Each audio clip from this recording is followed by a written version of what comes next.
Have you ever been curious about where your ancestors came from? Have you ever been curious about their customs or what they did in the country before they came here? I have been, and today I'm going to talk to you about where my grandmother and well, where my great grandfather and my grandmother came from. I am 25% Japanese. My grandmother was 100% Japanese. This is my grandmother.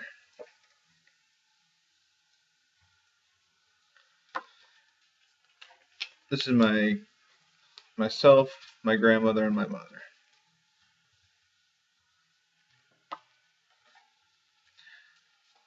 Coming from Japan, there were a lot of customs that are not usual for the United States or more stuff from Japan. First, I'm going to talk to you about the lifestyles of Japan. Then I'm going to talk to you about how schooling goes to Japan along with sports. And after that, I'm going to talk to you about the kind of clothes they wear in Japan.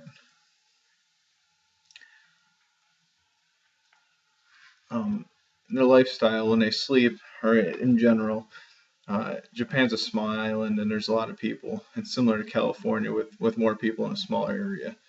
So everyone's very close together. And some say they're packed together like sardines. Privacy is more of a state of mind than it is actually being private. They say the Japanese are very good at minding their own business and locking other people in or locking other people out or blocking other people out. When paying for anything, Japanese are more accustomed to using cash rather than credit cards, which is unusual with their amount of technology they have. Um, an ATM, someone can withdraw as much as $30,000 in Japan, and it's not unusual when making a big purchase such as a car or anything else that would be around $30,000. Well, it would be 30,000 yen in Japan. Most homes are very small. They don't have a dishwasher. They don't have a stove. They use basically like a stove. It's like a stove to cook, but it's not a stove. It's smaller, and it's mainly just a small kettle or something you put a kettle on or something the size of a kettle on. So basically the size of one pan. There's also no dryer in most homes. It's partially because of size, but it's also because it's was said that their god thought that stuff should be dried by sunlight and frowned upon things not being dried by sunlight. It's pretty accustomed to take off your shoes when you walk into a house in Japan, which is pretty well known. Also, they spend a lot of time sitting on the floor, and they most often sit on the floor when eating meals. And women are supposed to sit with their on their knees, not cross-legged, and men are supposed to sit with their or sit Indian style or cross-legged. Next, I'm going to tell you about school in Japan. School is typical, like American schools, normally about 8 a.m. to 3 p.m. Sports clubs normally require practice in the morning versus practice at night. Soji is a period in a day where about 15 minutes where it's not uncommon for everybody to stop what they're doing, no matter if they're in a lesson or what they're doing. The principals, teachers, and everybody will actually stop and help clean. And that lasts about 15 minutes, which, like I said, they just clean and make sure everything's nice and clean for about 15 minutes. The Japanese also, most of the time, spend most of the time eating the lunch or in their classrooms instead of in the cafeteria. Most schools have no climate control.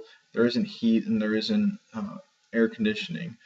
You dress appropriately. So if it was a cold day or if it's the middle of winter, then you're likely to just wear your winter clothes, wear a coat or whatever else you'd wear. And if it's a hot day, you just wear a uniform with shorts and other attire that would be proper. It is common in Japan for them to wear uniforms. They are taught in an early age, so in elementary school, to be very well organized. So basically, their whole culture revolves around being well organized with the tight spaces. It is common to take trains, but to get to the trains, people often take bikes, which there are parking lots for bikes like there are cars here, but they say that the parking lots hold up to 2.4 million bikes, which still isn't enough for all the bikes in Japan. Um, Back to lifestyles, it's not unusual for the Japanese to eat rice with every meal, um, and it'd be more unusual for them not to eat rice with every meal. And also, Japan is rated number 11 in quality of life, basically because they're crammed in such small spaces and they have to live without so many, things that we take for granted here because there's no room for them in Japan. America is rated number 4 in quality, so it kind of gives you an idea of what it's like to live in Japan versus living in America. Next, I'm going to talk to you about the clothes that they wear in Japan. Just in a house setting or in a home setting, it's not unusual to see men and women both in kimonos that look like these. And this is from Japanese traditional clothing.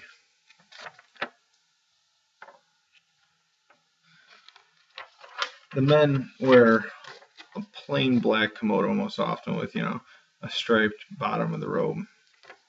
The women often wear something with a floral design or some kind of, feminine design in their kimono.